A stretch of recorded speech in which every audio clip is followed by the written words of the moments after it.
La radio est une imagination. Imagination. La vôtre. Bienvenue sur iRadio. 90. Dimanche 14 juillet 2019, merci d'être avec nous. Nous sommes avec El Hadj Alioune Diouf, ancien directeur de commerce extérieur du Sénégal, commissaire aux enquêtes économiques, économiste et professeur d'économie internationale. Et Khadim Bamba Diagne, économiste et directeur scientifique de l'AREM, laboratoire pour la recherche économique et monétaire de l'UCAD. Merci monsieur d'avoir accepté notre invitation. L'actualité cette semaine, c'est entre le CFA et l'ECO. À quelle monnaie se fier, dit-on.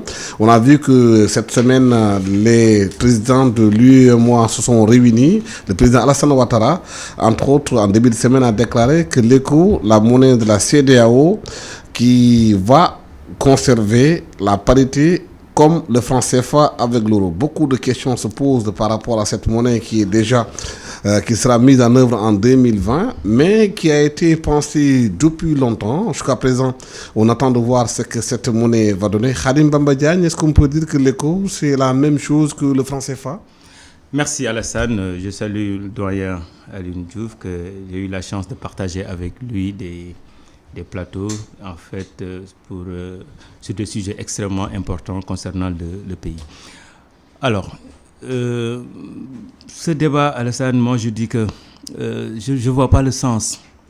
Si on veut, d'après Alassane Ouattara, on va changer le nom, passer de CFA à ECO, et quelque part, absolument rien d'autre ne va changer, parce que la monnaie, c'est un instrument d'échange. Mais quand on parle d'une monnaie africaine, je pense qu'on attend à au moins se réfléchir sur comment mettre en place une zone monétaire optimale dans l'espace CEDEAO.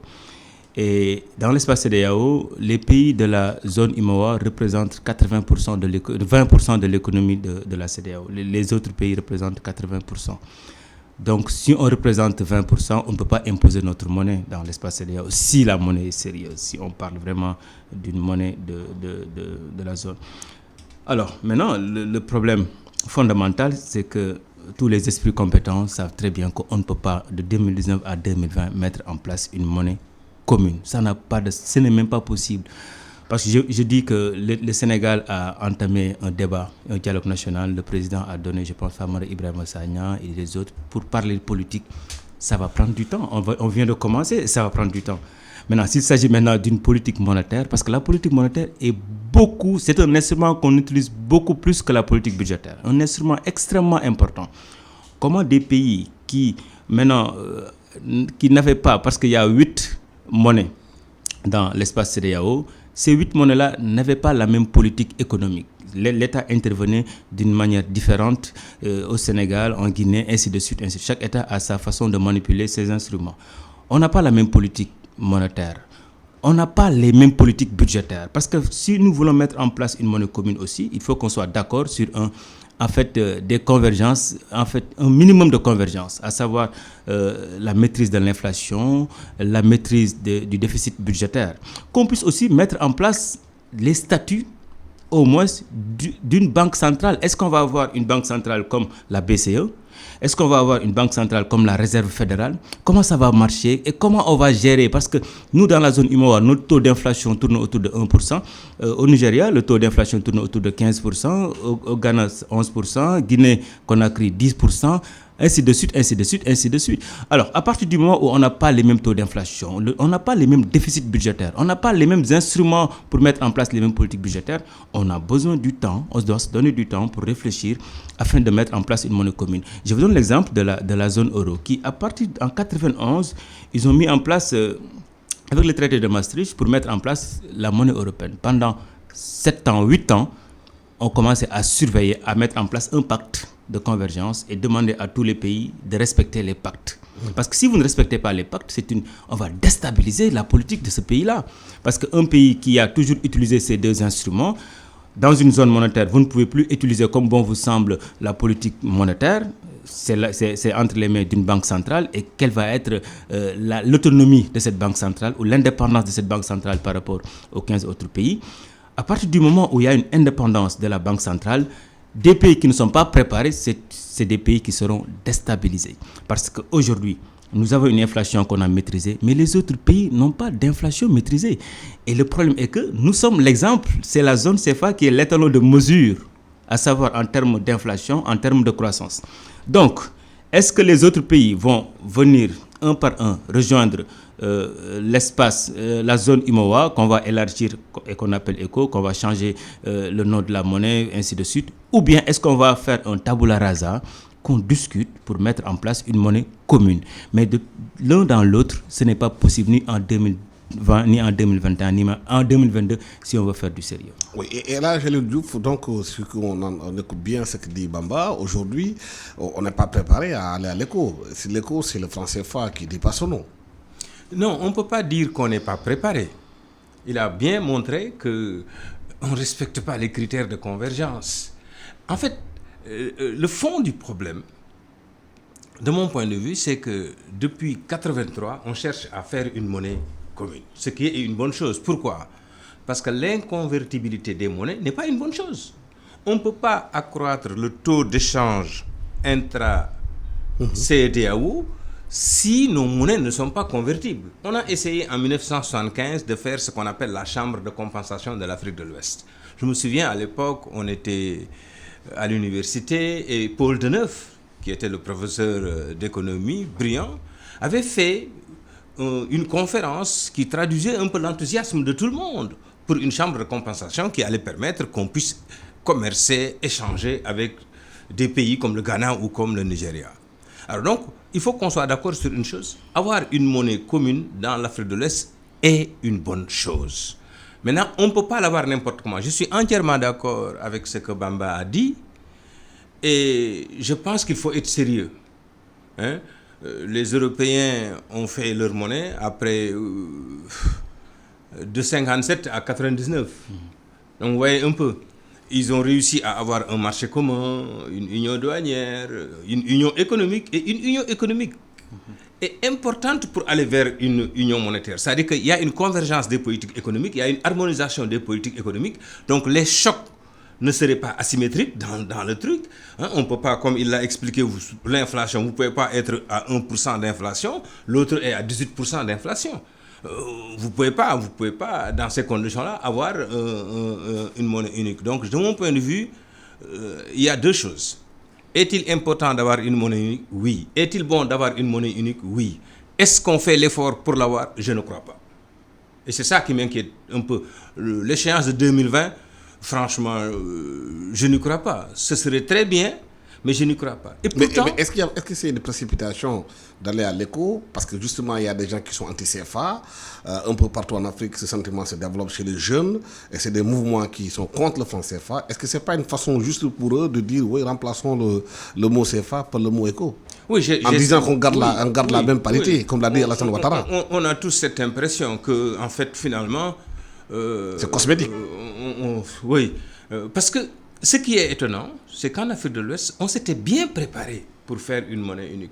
Il y a eu des ouvrages même qui ont été publiés par Ousmane Ouedraogo, par exemple, ancien ministre des Finances, intellectuel accompli, qui a publié au niveau de l'Harmattan un plaidoyer macroéconomique pour la monnaie unique. Donc, de mon point de vue, du point de vue technique, les gens de la BCEAO étaient prêts depuis plus de 20 ans. Mais dans la mise en œuvre, même le FMI, à un moment donné, avait été d'accord sur ce projet-là, mais qui consistait à fusionner une zone CFA et une zone ZMAO, une zone qui regroupe plus les pays anglophones et le Cap-Vert. Je pense que c'est quand même un minimum qu'on puisse avoir une convergence à ce niveau-là et qu'on puisse fusionner les deux zones, ce serait une très très bonne chose. Mais comme il l'a dit tout à l'heure Bamba, le Nigeria, c'est 77% du PIB de la CEDEAO. Il ne faut pas qu'on pense qu'on va imposer au Nigeria quelque chose. Ce n'est pas possible. Je pense qu'il faut se concerter et il faut peut-être écouter aussi un peu le Nigeria. Mais je crois que ce n'est pas réalisable en 2020. Je ne crois pas. Les critères de convergence sont loin d'être observés Et même au sein des pays de l'UEMOA, il y a des problèmes sur les critères de convergence. Donc, quand on prend maintenant les 15 de la CEDEAO, aucun pays ne respecte vraiment les critères de la CEDEAO. Et ensuite, on a même essayé de rendre les critères de la CEDEAO moins sévères. Parce qu'au niveau de l'UEMOA, par exemple, l'inflation c'est 3%, ici ils disent 10%, maintenant 5%. Hein? Donc, vous voyez que même ça, avec les 5%, je ne crois pas qu'on puisse les avoir dans les pays essentiellement anglophones. Ouais.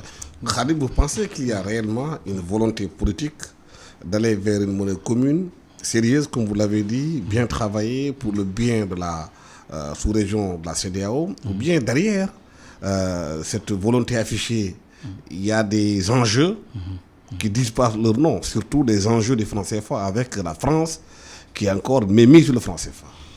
En fait, moi, je dis souvent que quand j'ai entendu la date 2020, je me suis dit que c'est du grand n'importe quoi, excusez-moi du terme. Parce que, en réalité, je ne vois pas dans ce monde quelque chose, dans la politique économique, l'intervention de l'État dans l'activité économique, je ne vois pas quelque chose de plus sérieux que la politique monétaire. On ne joue pas avec la politique monétaire dans un pays. Alors, certains pensent que le meilleur modèle qu'on pouvait mettre en place. Vous savez que ZMAO, comme l'a dit Doyen tout à l'heure, c'est les 7 autres pays qui ne sont pas membres CFA. On voulait que ces 7 autres pays-là mettent en place une monnaie commune à partir de 2007. Maintenant, d'ici 10 ans, 15 ans, il y a une monnaie de 7 pays plus l'UEMOA. Ça va être un peu facile de mettre en place une monnaie commune. Mais ils ne peuvent pas mettre en place une monnaie commune. Pourquoi ? Mais parce que c'est ces critères de convergence qu'aucun de ces pays-là ne peut respecter. Après, maintenant, nous qui avons un groupe compact, on veut qu'on éclate le groupe, on cherche après une monnaie. Vous savez, nous sommes des pays pauvres, très endettés. Et l'inflation, ce n'est pas le doyen, ce n'est pas moi, ce n'est pas vous qui va le ressentir, Alassane. L'inflation, c'est l'impôt des pauvres. Quand les prix augmentent de 10%, ce n'est pas moi, c'est les autres. Parce que, bon, on peut gagner plus que nous avons, en fait, plus que nos besoins. Mais les pauvres vont ressentir l'inflation en termes de ratio. Au Nigeria, sur 100 Nigérians, les 57 sont pauvres. Parce que l'inflation, chaque année, c'est 10, 13, 14%. Maintenant, donnons-nous du temps. Comme les jeunes Africains se battent pour souveraineté, c'est une bonne chose. Les hommes politiques aussi, dans la récupération, comme ils veulent de la souveraineté, on va leur donner maintenant un semblant de souveraineté. Mais non, aujourd'hui, à 60 ans après les indépendances, je pense que nos pays ont produit des intellectuels qui peuvent réfléchir pour quelque part la bonne marche de nos institutions. Malheureusement aussi, beaucoup d'intellectuels aussi sont en train de jouer le rôle du populisme. Il faut qu'on arrête avec ça.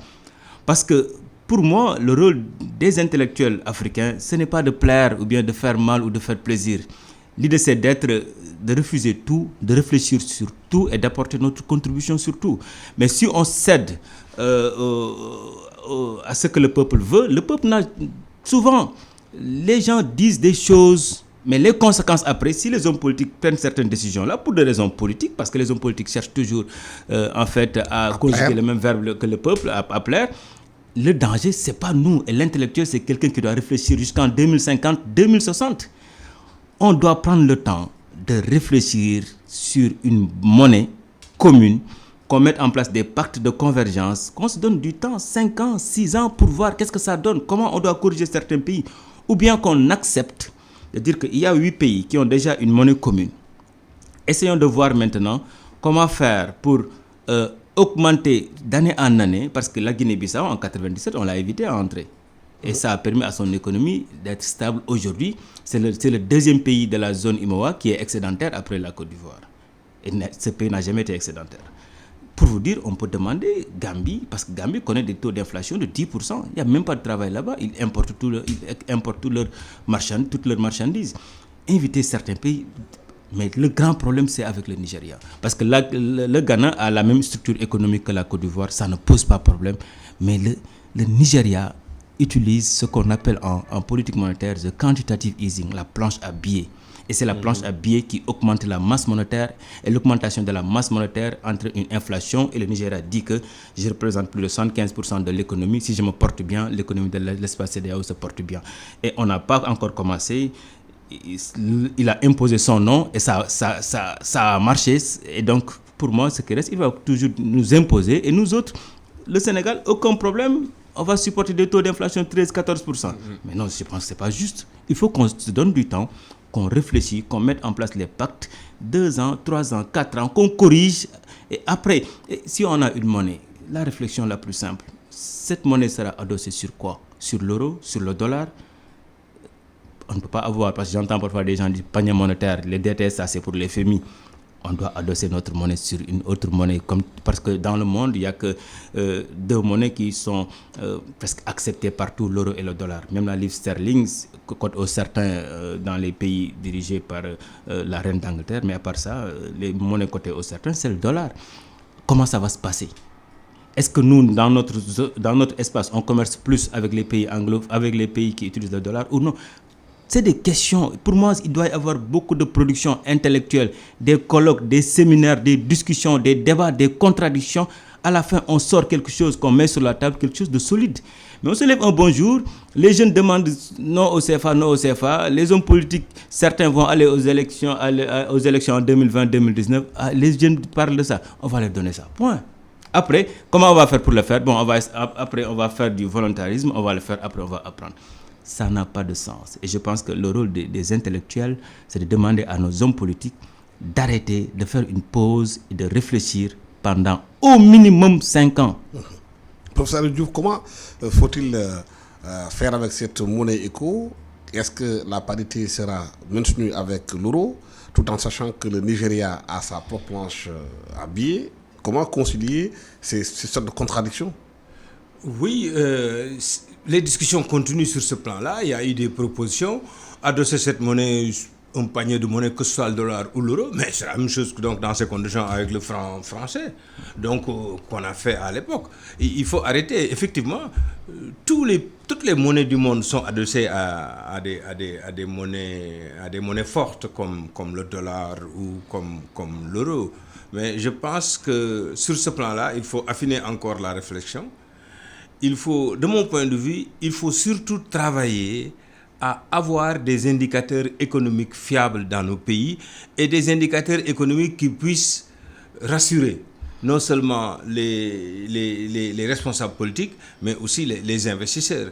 Je pense que ça, c'est extrêmement important. Il faut faire en sorte que les pays qui s'intègrent, qui vont vers une monnaie unique, puissent avoir des indicateurs compatibles. Vous ne pouvez pas avoir des pays qui sont semi-industriels, des pays qui sont agraires, totalement agraires ou semi-agraires, et vous voulez dire, bon, allez, on fait une monnaie unique, une zone unique, qu'est-ce qu'ils vont échanger? Les uns vont continuer à vendre des matières premières, les autres vont continuer à vendre des produits manufacturés. Et ça, ce n'est pas tenable. Ce qu'il faut, de mon point de vue, faire, c'est la fusion des économies. Moi, je pense que les pays de la zone UEMOA devraient plutôt montrer l'exemple. Aujourd'hui, nous avons une langue commune, nous avons des frontières communes, nous avons une monnaie commune. On n'a pas on n'a pas pris la voie de tout le monde. Nous, on a commencé par faire la zone monétaire. Alors que dans les étapes de l'intégration, la zone monétaire est la 7e étape, ou en tout cas l'ultime étape. Mais néanmoins, on a commencé à le faire. Maintenant, il faut traduire ça par une augmentation des échanges intra-zone CFA. Je pense que, et même il faut le dire, la zone CFA n'a pas de raison de rester dans des taux d'échange de 15%. On devrait être à 50% très facilement.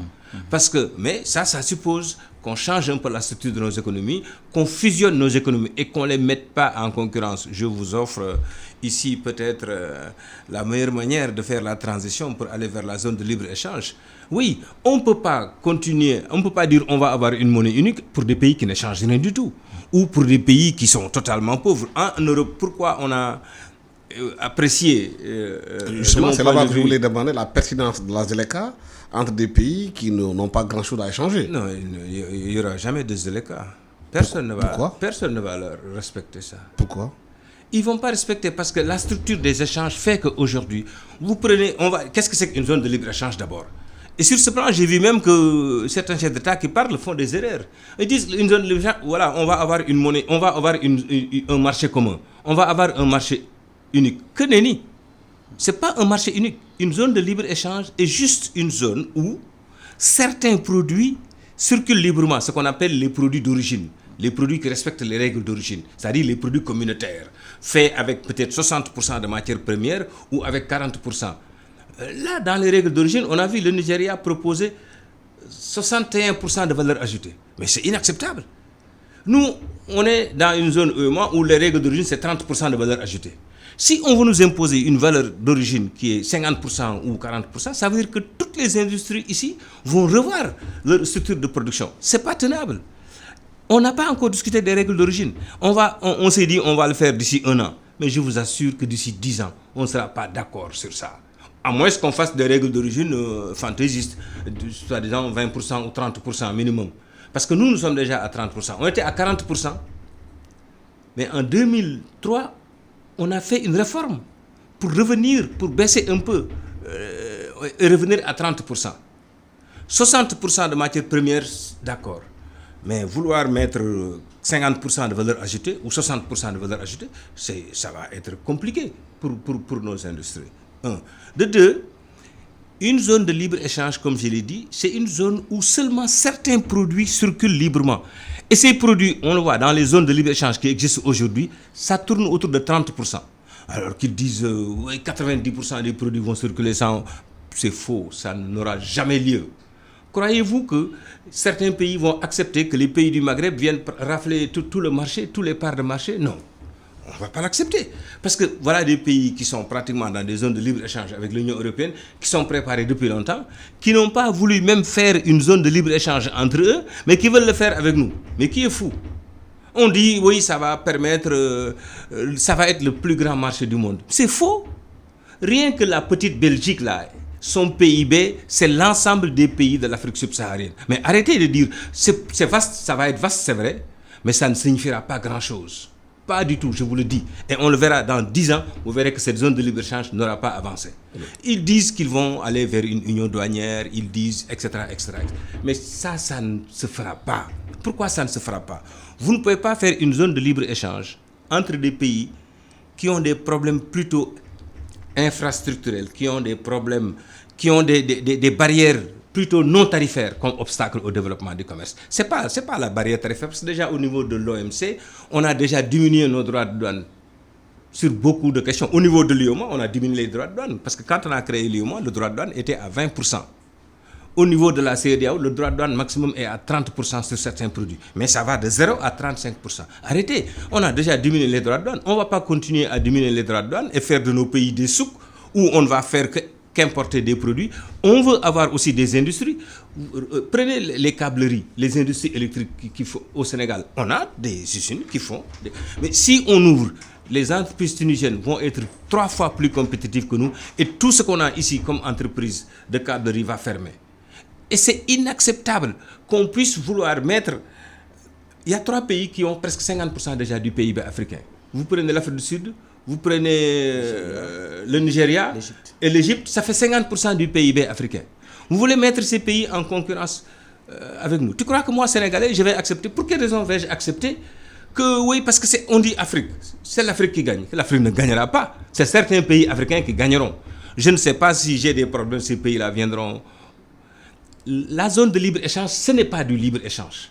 Là aussi, j'interpelle les intellectuels. Attention, une zone de libre-échange, c'est une exception à la règle du principe de non-discrimination. Une zone de libre-échange, c'est un pis-aller.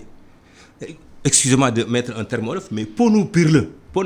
Une zone de libre-échange ne permettra jamais à l'Afrique de se développer. Au minimum, si on avait une union douanière, c'est-à-dire si on avait un droit de douane qui protège le marché africain, on le sait, depuis l'Ist, aucun pays ne peut avoir une industrie dans l'enfance que cette industrie puisse aller en concurrence avec des industries qui sont là, qui sont déjà développées, qui ont des niveaux de compétitivité très importants. Donc il ne faut pas rêver. Si on veut industrialiser l'Afrique, il faut protéger cette industrie naissante. Si on veut développer l'Afrique, il faut d'abord commencer par mettre en commun nos richesses. Qu'est-ce que la zone de libre-échange? Mettre en compétition nos économies, mettre en concurrence nos économies. Il prévoit de faire un droit de la concurrence. Mais c'est inacceptable. Dans le monde entier, au niveau de l'OMC, tous les pays avaient refusé de discuter même d'une question, d'un droit de la concurrence dans les pays. Si on fait un droit de la concurrence, comme on nous l'a imposé au niveau de l'UEMOA, qu'est-ce qu'on va faire? on va interdire les aides d'État aux entreprises. Mais cela est inacceptable. Comment Boeing, Airbus, tous les pays développés, aujourd'hui Trump, tous les pays développés se sont subventionnés, ont fait des soutiens pour avoir une industrie compétitive. Et nous, on veut nous dire, non, arrêtez ces histoires-là, allez en compétition. Mais on ne le fera jamais. Même si les États signent, le Nigeria, ils ont signé, mais vous verrez que personne ne va l'appliquer. On est dans l'UEMOA. Moi, j'ai été directeur du commerce intérieur. Si j'exporte aujourd'hui ma farine au Mali, mais vous croyez que les Maliens vont laisser ma farine rentrer? Nous-mêmes, Sénégalais, je vous dis, quand la Côte d'Ivoire a envoyé son huile de palme, elle était tellement moins chère par rapport à l'huile de la Sonacos que le président nous a dit, qu'est-ce qu'il faut faire? Les gens ont commencé à dire, oui, les accords de l'OMC, on a dit, non, arrêtez. Il n'est pas question que l'huile de palme vienne supprimer notre huile d'arachide. On a pris des mesures pour bloquer l'huile de palme ivoirienne. De la même manière, quand vous avez, par exemple, prenez la farine, vous avez la Côte d'Ivoire qui ne fait pas la TVA sur la farine, ça fait 18%. Si elle ne met pas la TVA sur la farine, mais sa farine va être 18% moins chère que notre farine. Vous allez voir des Sénégalais qui vont aller importer de la farine, alors que nous avons 6 unités industrielles de farine. Comment on va l'accepter? On ne va pas l'accepter. Personne ne va accepter certaines choses. Même si, pour des raisons politiques, peut-être ce qu'on expliquait, les chefs d'État aujourd'hui, ils sont en panne. Vraiment, je m'excuse, mais c'est des activistes. La plupart, c'est des activistes. Ce n'est même pas des hommes d'action, c'est des activistes. Qu'est-ce que le Niger va gagner dans une zone de libre-échange? Rien du tout. Voilà un pays pauvre de 20 millions d'habitants qui devrait plutôt s'engager dans la résolution d'un minimum de choses. Amener l'eau, amener l'électricité, amener l'école, amener la santé partout dans nos pays. L'Afrique, nous sommes obligés de construire d'abord des économies capitalistes, des économies de marché. C'est-à-dire, on n'a même pas le minimum. Nous n'avons pas des marchés. Les marchés des facteurs de production sont imparfaits. Les marchés des produits sont imparfaits. Vous avez le coût de l'électricité qui est 2 à 3 fois plus cher dans certains pays. Mais comment voulez-vous, dans ces conditions, échanger avec des gens qui ont des coûts de production largement inférieurs aux vôtres? Vous ne pourrez pas. Et donc, ça veut dire que vous allez supprimer votre industrie, le minimum que vous avez, et vous allez jeter dans la rue plusieurs milliers de travailleurs. Cela est inacceptable. C'est sur ce point-là que je voudrais justement, Khadim. Comment peut-on mettre en place une zone de libre-échange alors que les économies des pays ne sont pas au même niveau, alors qu'on ne produit pas grand-chose, il n'y a pas une industrialisation de nos économies? Est-ce que c'est, encore une fois, de mettre la charrue avant les bœufs? C'est ça le problème. Le grand problème, c'est le populisme maintenant des chefs d'État. C'est vraiment, c'est encore du grand n'importe quoi. Ça veut dire que je ne sais pas qu'est-ce qui s'est passé en 2019 pour que les présidents prennent des décisions qu'ils savent très bien, personne ne va respecter. Certainement victime d'Internet et des réseaux sociaux. J'ai pas compris, c'est extraordinaire. Ils réfléchissent avec les réseaux sociaux maintenant. Vous savez, comme l'a dit Doyen tout à l'heure, les Européens, à la fin de la Deuxième Guerre mondiale, comme après la guerre de Proust, la Première Guerre mondiale, la Deuxième Guerre mondiale, les Européens se sont dit que le problème entre la France et l'Allemagne, c'est le charbon, c'est l'acier. Ils ont créé une communauté économique du charbon et de l'acier. Cette communauté économique du charbon et de l'acier a donné naissance à la communauté économique européenne, qui a donné naissance à l'Union européenne, qui a donné naissance à l'euro. L'Union a été économique avant d'être politique. Nous, notre Union est politique. Et au lieu de réfléchir pour mettre cette union-là économique, comme faire des choses, des unions politiques, c'est simple, hein, c'est organiser Addis Abeba, réunir. Mais si c'est l'économie, ça demande des études, ça demande du temps, ça demande des tests. On ne peut pas faire une politique volontariste en termes économiques. C'est très risqué. Il faut que les gens soient réalistes.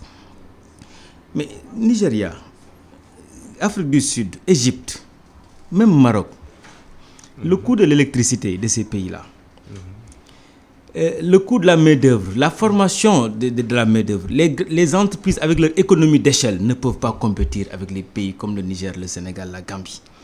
Notre plan Sénégal émergent. Déjà que les mandarines marocaines ont en train de tuer les mandarines sénégalaises. Et c'est juste un seul point. Et les oranges aussi. Mais le Sénégal veut mettre dans son plan Sénégal émergent une transformation structurelle. Et dans la transformation structurelle, de 1997 jusqu'à présent, l'industrie contribue, le secteur secondaire à hauteur entre 20 et 23%. Ça n'évolue pas, le secteur secondaire. Mais vous ouvrez le marché, le secteur secondaire est mort. C'est fini. C'est-à-dire qu'il n'y a plus de PSE, il n'y a plus de programme économique de pays qui tient. Ce n'est plus possible parce que ce que le Sénégal produit, l'Égypte peut le produire 10 fois moins cher et on a le même marché. Quelles sont les pertes même des recettes? Nous, nos pays passent leurs économies dépendent des recettes douanières et des recettes fiscales. Maintenant, avec cette zone de libre-échange, comment les pays vont prendre cette perte en termes de recettes venant de la douane ou bien des impôts? C'est un autre problème. C'est-à-dire qu'on réfléchit sur rien. Et comment on doit faire maintenant pour protéger les industries des petits pays? Et comment on va définir même ces petites industries qu'on doit protéger? Comment on va les définir? Et on ne peut pas dire maintenant aux Sénégalais, ah non, vous ne pouvez pas prendre les produits sud-africains, les produits marocains, mais vous pouvez vendre là-bas. Ça n'a pas de sens. Il y a du temps à tout. L'industrie, les gens qui mettent en place ces zones de libre-échange-là se sont préparés à ça. Alassane, on ne peut pas, dans un combat, on laisse balayer pendant 8 mois s'entraîner. On dit, ah, Yao Dial, toi ne t'entraîne pas, demain c'est la lutte. Il n'y a pas de combat. Il n'y a pas de combat. C'est-à-dire qu'il y a les grandes puissances africaines veulent mettre en main sur l'économie africaine. Et le Nigeria n'était pas prêt. Et moi, j'ai participé à 2 réunions des think tanks nigérians qui réfléchissaient sur comment faire pour tirer leur épingle du jeu dans la zone de libre-échange. Parce qu'au début, ils ont dit niet pour se donner du temps, pour réfléchir, pour voir comment faire pour gagner, pour battre le marché. C'est ce qui est logique. Maintenant, quand ils ont su qu'ils peuvent battre le marché, ok, on y va. Nous aussi, on se lève, nous, en tout cas au Sénégal, nous on signe tout. Hein, on y va. Mais on y va. Qu'est-ce qu'on y apporte? C'est un marché. Dans un marché, on apporte quelque chose, mais aussi on perd quelque chose. Est-ce que ce que nous apportons est plus important que ce que nous perdons? Je ne sais pas, même sur sur la théorie des avantages comparatifs, sur quoi le Sénégal est compétitif. Mais est-ce qu'il y a une réflexion au Sénégal sur justement cette délinquance? Est-ce qu'on a réfléchi? Il y a eu des think tanks qui ont été mis en place pour voir qu'est-ce qu'on y gagne, qu'est-ce qu'on y perd, M. Diouf. Le malheur est que nos républiques manquent d'intellectuels. Je le dis souvent, que sur des questions comme ça devait être des débats en fait, dans les universités, dans les partis politiques, en fait, qu'il y ait des débats, des contradictions, que les gens parlent de ces contradictions-là. Et nous ne devons même pas être d'accord sur tout, mais il faut que les gens acceptent de débattre pour qu'on puisse à la fin voir d'une manière chiffrée, parce que même maintenant, ce qui est qualitatif, moi je suis un modélisateur financier, que ce qui est qualitatif, on peut le quantifier maintenant. Pour voir d'une manière chiffrée, on va gagner tant de pourcents, on va perdre tant de pourcents. Parce qu'un président, on doit lui donner un cutus, aller défendre notre pays, parce qu'on a fait les études, voici ce qu'on gagne, voici ce qu'on perd. Mais en tout cas, on ne sait pas ce qu'on gagne, on ne sait pas ce qu'on perd, on s'y met. Et quand on s'y met maintenant, première année, on se confronte à la réalité, on sort. C'est-à-dire qu'on va tuer toutes ces organisations-là avant leur création. C'est ça qui me fait le plus mal. Et on devait se donner du temps, parce que, Alassane, moi je dis qu'après 60 ans après les indépendances, nous sommes devenus matures. On doit arrêter de prendre des décisions sous le coup de la passion ou bien montrer que, non, du populisme. On doit réfléchir. Pour moi, l'Afrique aujourd'hui doit réfléchir, prendre des décisions à la hauteur de ces intellectuels. On a tout dans ce pays-là, mais malheureusement, vraiment, ces décisions populistes-là, je peux comprendre, les jeunes peuvent dire, c'est tout à fait normal de parler de souveraineté, mais qu'on puisse réfléchir pour donner corps, donner un sens à cette souveraineté-là. Maintenant, les jeunes veulent faire ça, on va les faire avec eux. Aussi simple que ça. Comment? C'est pas notre problème. Une fois, 1 an, 2 ans, on va essayer. On ne va pas apprendre sur le tas quand il s'agit d'un pays. Parce qu'un pays, vous prenez une bonne décision, ça impacte sur les générations futures. Vous prenez une mauvaise décision, ça impacte sur les générations futures. On n'a pas le droit de prendre des mauvaises décisions. Et dans les pays africains, prendre une mauvaise décision, pour moi, ils ont fait de ça, en fait, la règle, quoi. Oui, mais M. Diouf, est-ce que vous pensez qu'il y a une réflexion très approfondie sur l'économie ici de façon globale au Sénégal, sur ces zones-là, là où qu'est-ce qu'on doit faire sur 20 ans, 30 ans, 40 ans? On a parlé du plan Sénégal émergent, mais beaucoup estiment qu'aujourd'hui, qu'ils pensent plus en plan Sénégal éducation d'abord. Non, mais ils sont là, les intellectuels, hein, Bamba. Sur ce plan, je pense qu'il faut plutôt dire qu'on n'utilise pas les intellectuels dans ce pays. Pourquoi? On a fait un débat, lui et moi, avec les responsables du plan Sénégal émergent. Quand on est venu, ils ont commencé par dire, bon, à vous de parler. Au lieu de présenter leur plan, de montrer ses forces et tout ça, non, vous commencez à parler, vous qui critiquez. Donc, on n'est pas dans les conditions de mettre un débat sérieux dans ce pays sur ces questions-là. Secondo, vous avez il y a des intellectuels qui ont écrit sur ces questions-là pour prévenir les gens, pour critiquer. Moi, je sais que Nongo Sambasila a écrit, je sais que Amadou Ali Mbaye a écrit sur ces questions-là, et d'autres intellectuels ont eu à écrire sur les questions de monnaie, sur les questions des résidents au Sénégal. C'est Kakou Konopko dont on parle là. Il a résidé ici à Dakar, il était à la BCAO. Ousmane Ouedraogo, il a résidé ici à Dakar, il était vice-président à la BCAO. Tous ces gens-là ont écrit des ouvrages qui sont là.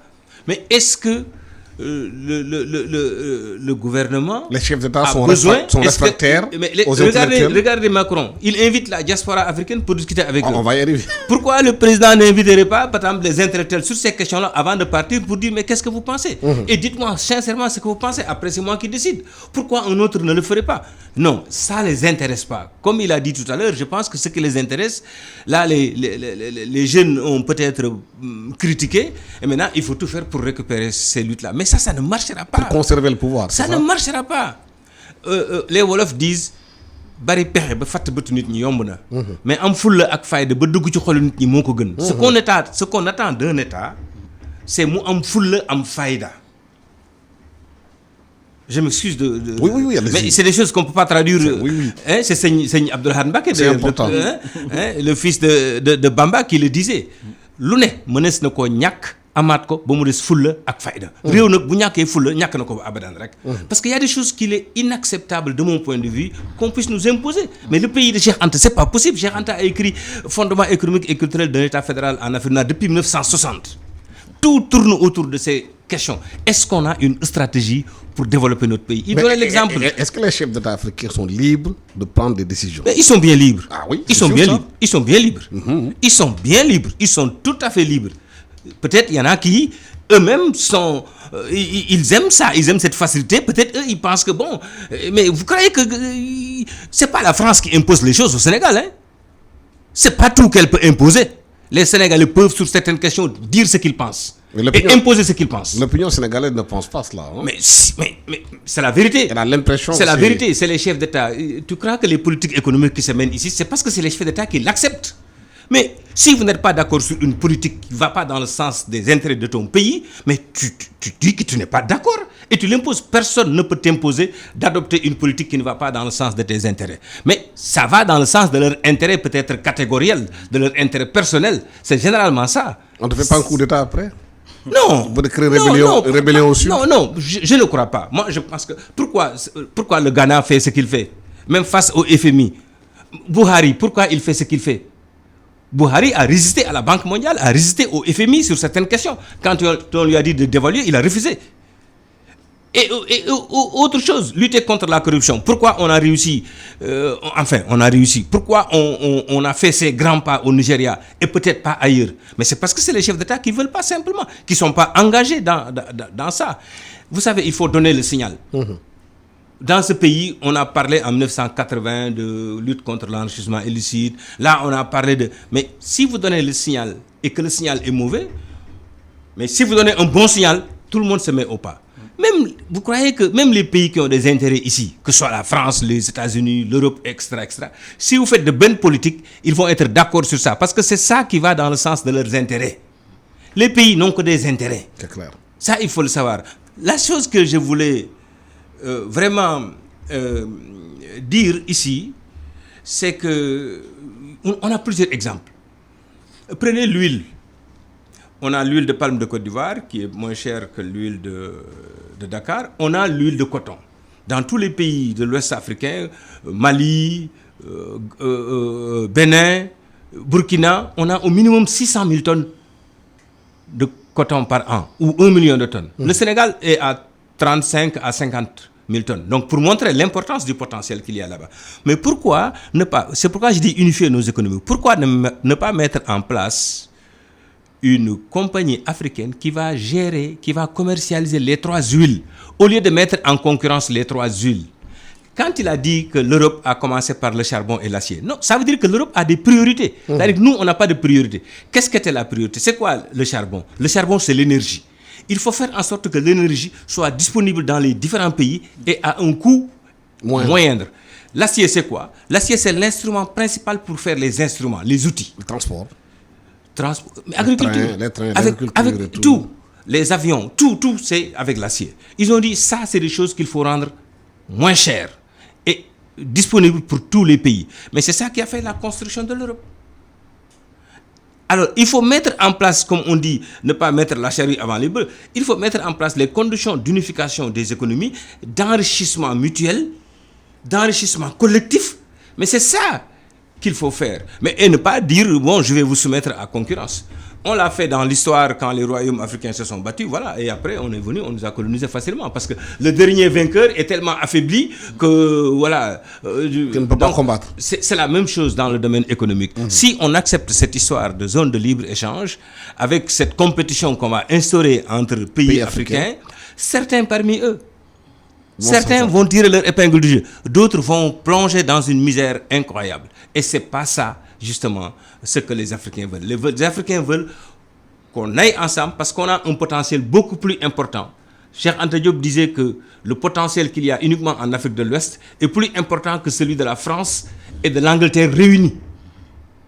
Oui, mais justement, la France, elle ne lâche pas. Vous avez vu aujourd'hui, Macron a réussi ce qu'il appelle la diaspora africaine. C'est pas innocent. C'est toujours dans le prolongement peut-être de sa mémise sur les économies africaines, à travers des Africains. À bon droit. Vous savez, le grand problème que les intellectuels ou bien les populations pensent, quelque part, les hommes politiques y jouent. À chaque fois qu'on pense que si l'homme politique fait du n'importe quoi, on dit que c'est la France. C'est les autres qui nous imposent. Vous savez, la France a intérêt à ce que le Sénégal marche. Parce que si le Sénégal était une entreprise, 34% appartiennent à la France. C'est clair. L'intérêt de la France, c'est que tant que ça marche pour le Sénégal, ça marche pour elle. Maintenant, la France a contrôlé une zone, elle veut contrôler l'autre zone, l'autre espace, à savoir... Le Nigeria et le Ghana. Voilà, c'est aussi simple que ça. D'où l'invitation du président ghanéen, qui a compris, qui dit que si les Africains changent en intérieur, le regard des autres va changer vis-à-vis des Africains. Mais c'est ça le problème. Maintenant, le grand problème est que j'ai peur pour ces présidents populistes parce que les autres sont tellement intelligents, sont tellement malins. C'est-à-dire qu'il faut que, avec à demi-malin, malin et demi, il faut que les Africains commencent à réfléchir. Mais vous ne pouvez pas interdire à la France de réfléchir sur comment elle va mettre la main dans l'économie africaine. Il appartient aux Africains de réfléchir comment faire pour sortir la main. Mais elle se sert de diaspora africaine pour mieux... Bien sûr. Pour que la pilule puisse passer mieux. Tous les moyens sont bons. Elle a compris de plus en plus qu'il y a une jeunesse africaine qui est défiante, qui commence à parler de la France. Maintenant, il faut prendre peut-être des nègres de service. Mais tout à fait. Tous les moyens sont bons. C'est ça le problème. Ça veut dire que c'est un... Vous savez, comme le disait l'autre, le troisième millénaire sera spirituel ou n'existera pas. Les gens réfléchissent. C'est le problème de l'Afrique. C'est pas par des passions, des marches, c'est par des réflexions qu'on règle ces problèmes-là. La France réfléchit pour mettre la main sur notre économie. Nous devons réfléchir pour sortir sa main sur notre économie. Aussi simple que ça. C'est-à-dire que c'est pas par hurler, crier, non. Mais Alassane, nous avons des intellectuels, mais si vous sortez de ce pays-là, dans n'importe quel pays, vous trouverez, dans n'importe quelle zone, vous trouverez des Africains qui réfléchissent comme c'est pas possible. Maintenant, le problème, c'est quoi? Dans votre pays, vous n'avez pas l'espace même de réflexion. Il n'y a rien, quoi. Il n'y a rien. Parce que pour nous, on n'a pas encore des chefs d'État, des présidents de la République. On a plus des gens qui se comportent comme des rois, qui prennent les décisions sans réflexion intense. Toutes les décisions, on peut faire des erreurs dans des décisions publiques. L'exécutif peut faire des erreurs. Ça, c'est incompréhensible. Comment l'exécutif peut faire des erreurs? Il a les moyens de parler avec les esprits les plus compétents avant de prendre la décision. Mais donc, si on fait des erreurs dans nos États, les autres ne font pas d'erreurs. Les autres réfléchissent. Mais allez dans tous les centres de recherche que les AFD, tout ce que les Français ont ici, ou bien les Américains. Vous pensez qu'ils sont là avec leurs ONG juste pour nous faire plaisir? Ils sont là pour voir quelles sont les voies et moyens qu'on doit utiliser pour mettre la main sur les économies des pays du Sud. Maintenant, 60 ans après les indépendances, si les pays du Sud ne peuvent pas répondre par des réflexions, par une intelligence, on n'a qu'à leur laisser prendre tout ce qui... Michel Ndiouf, par rapport aux diaspora africaines que Macron a mis en place, est-ce que c'est innocent? Non, c'est pas innocent du tout. Tous les pays ne défendent que leurs intérêts. Africains eux-mêmes. Maintenant, non, tous les États ne défendent que leurs intérêts. C'est aux chefs d'État africains aussi de mettre en place, comment on appelle ça? Je dirais pas simplement des think tanks. Mais, de mon point de vue, j'ai constaté au Sénégal que parfois l'institution la plus élevée fait une communication et fait des erreurs techniques. Ce qui est inacceptable parce que nous avons dans tous les domaines des éléments qui sont compétents pour faire ça. J'ai été conseiller du président Diouf, 96 à 2000. À l'époque, des fois, le président Diouf devait se prononcer sur une question. On cherchait au-delà des conseillers, on cherchait des Sénégalais compétents qui ont fait leur thèse sur cette question. On leur soumet un questionnaire, on leur demande de nous faire un discours, le reste on habille après le discours. Donc pour dire qu'il faut consulter tout Sénégal, il y a des Sénégalais qui sont largement compétents dans certains domaines. Comme en Afrique, il y a des Africains largement compétents dans certains domaines. On parle aujourd'hui de mettre l'Ivoiro-Sénégalais Tidjane Thiam à la tête du FMI. Mais ça prouve qu'en Afrique, il y a des compétences partout. On a fait les mêmes écoles. La France aille prendre des diasporas dites africaines qui sont compétentes dans le domaine, que ces gens-là viennent à l'Élysée très contents d'être reçus par Macron pour faire passer des messages de la France. Est-ce que les diasporas africaines elles-mêmes, quelque part, elles ne sont pas larguées par leur propre pays qui font qu'ils soient obligés d'aller aussi défendre la France? Non, mais tous n'ont pas répondu. Hein. Il y en a qui ont refusé. Oui, bien sûr.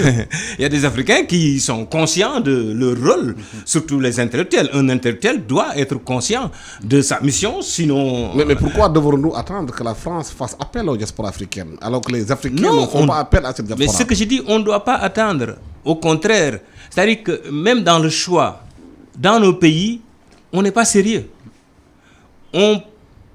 Regardez des institutions concrètes.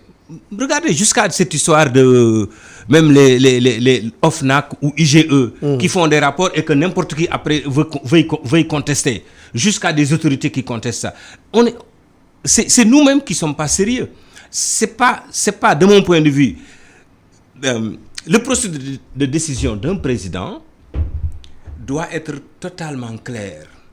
Un président ne peut pas prendre un décret, créer une institution, choisir lui-même les éléments, les personnes qui vont diriger ces institutions et après ne pas faire confiance à ces institutions. Ouais. C'est le problème que nous avons dans nos pays.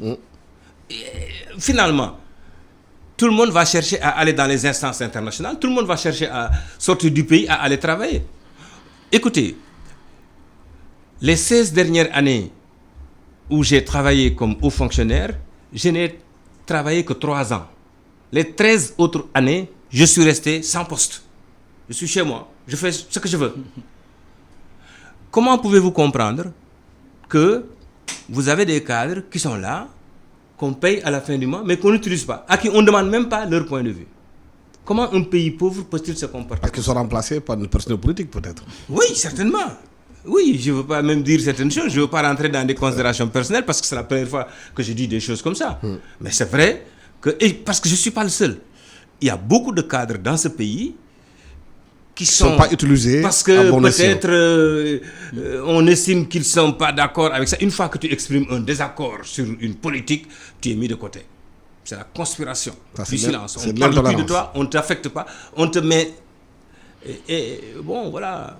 Avec ça, vous pouvez avancer? Non, vous ne pouvez pas avancer. Vous ne pouvez pas avoir des cadres qui travaillent dans des questions pendant 20 ans, qui sont devenus donc experts sur ces questions-là, et ne pas les utiliser comme il faut. Au contraire. Oui. Et ça, on le rencontre dans beaucoup de domaines dans ce pays-là. Oui, il y a beaucoup de Sénégalais africains qui sont excellents dans le domaine à l'extérieur, qui sont ce qu'on appelle développent même des pays à l'extérieur, et que leurs pays ne font pas appel à eux pour qu'ils puissent travailler. Mais comment on peut comprendre ça? Je dis que c'est seulement dans le football qu'on voit que les expatriés viennent jouer pour nous, quoi. Et je le souhaite bonne chance. Maintenant, le reste, c'est que, quelque part, Alassane, un intellectuel est une liberté en mouvement. C'est un intellectuel, il travaille, il doit être libre. Même s'il n'est pas d'accord avec toi, il faut accepter son désaccord. Il faut que les gens acceptent les désaccords. Mais ici, nous avons... Nos États sont des armées.